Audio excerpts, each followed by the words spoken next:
भगवान श्री राम जब मां शबरी से मिलने के लिए जंगल में पहुंचे तो मां शबरी ने कहा, पहले तो एक टक उस पुरुषोत्तम को निहारती रही, उसके बाद कहने लगी, कहो राम, शबरी की डीह ढूंढने में कोई कष्ट तो नहीं हुआ?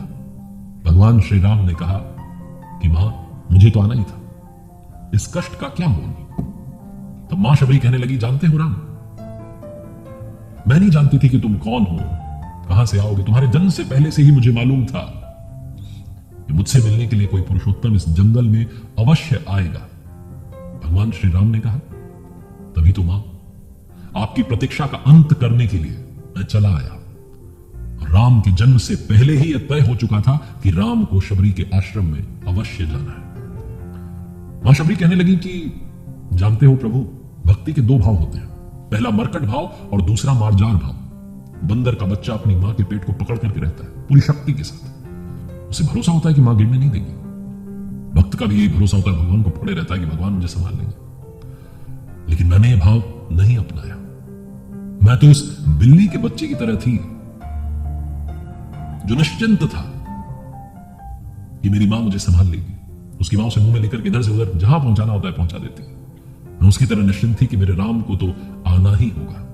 यह है मार्जार भाव। भगवान श्री राम कुछ नहीं बोले, सिर्फ मुस्कुरा कर रह गए। तो प्रभु श्री राम से मां शबरी ने कहा कि जानते हो राम, बुराई में भी तनिक अच्छाई छुपी होती है। कहां सुदूर उत्तर के तुम और कहां दक्षिण की मैं, कहां रघुकुल के तुम भविष्य और कहां मैं वन की वनवासिनी। अगर रावण का वध करना नहीं होता, अगर रावण को मारना नहीं होता, तो क्या तुम आते? भगवान श्री राम गंभीर हो गए। भगवान श्री राम कहने लगे कि क्या रावण का वध करने के लिए राम आया है? रावण का वध तो लक्ष्मण अपने पैरों से बाण चला के कर सकता है।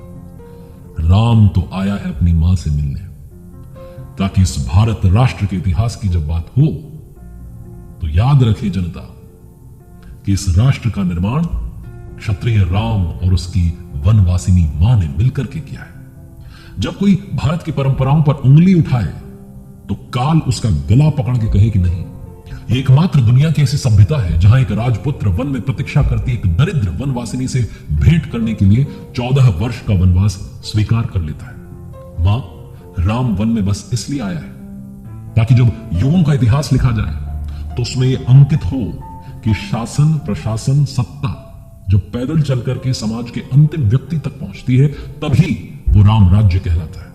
राम वन में इसलिए आया है ताकि भविष्य यह स्मरण रखे, याद रखे कि प्रतीक्षाएं अवश्य पूरी होती हैं, प्रतीक्षाएं अवश्य पूरी होती हैं। राम सिर्फ रावण को मारने भर के लिए वनवास में नहीं आया है। मां शबरी प्रभु श्री राम को बस एक टक देखती रह गई। भगवान श्री राम ने फिर मां शबरी से कहा कि राम की वन यात्रा रावण युद्ध के लिए नहीं है माता, राम की यात्रा प्रारंभ हुई है भविष्य के आदर्शों की स्थापना के लिए। राम निकला है ताकि विश्व को यह संदेश दे सके कि मां की अवांछनीय इच्छाओं को पूरा करना ही राम होना है। राम निकला है ताकि भारत राष्ट्र को यह सीख दे सके कि किसी सीता के अपमान का दंड असभ्य रावण के पूरे साम्राज्य के विध्वंस से पूरा होता है। राम आया है ताकि भारत को बता सके कि अन्याय का अंत करना ही धर्म है। और राम आया है ताकि युगों युगों को सीख दे सके कि विदेश में बैठे शत्रु की समाप्ति के लिए आवश्यक है कि पहले देश में बैठी उसकी जो समर्थक शूर्पणखाएं हैं उनकी नाक काटी जाए।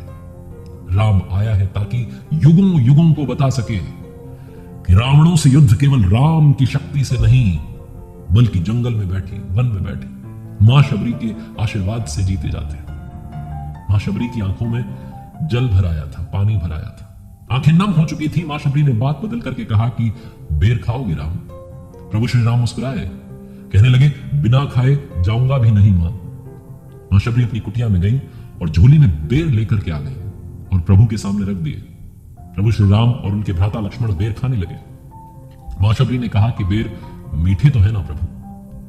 प्रभु श्री राम ने कहा कि यहां आकर के मीठे और खट्टे का भेद भूल गया हूं, बस इतना समझ रहा हूं कि यह बेर नहीं है, ये अमृत है। मां शबरी मुस्कुराई और कहने लगी, राम तुम सचमुच में मर्यादा पुरुषोत्तम श्री राम। ये वो दौर था, वो प्राचीन काल जब सनातन धर्म की संस्कृति छोटे गांव, छोटे शहर, यहां तक कि वनवास में जब प्रभु श्री राम पहुंचे तो उन्हें मालूम चला कि वन में भी यह संस्कृति है, वहां जो वनवासी रहते हैं वो भी इसी संस्कृति को मानते हैं। मां शबरी का ज्ञान कई सारे विद्वानों से ज्यादा था। मां शबरी और प्रभु श्री राम का यह संवाद जो अपने आप में अद्भुत है, रोंगटे खड़े कर देने वाला है, काफी कुछ सिखाने वाला है। उम्मीद है आपने सीखा होगा।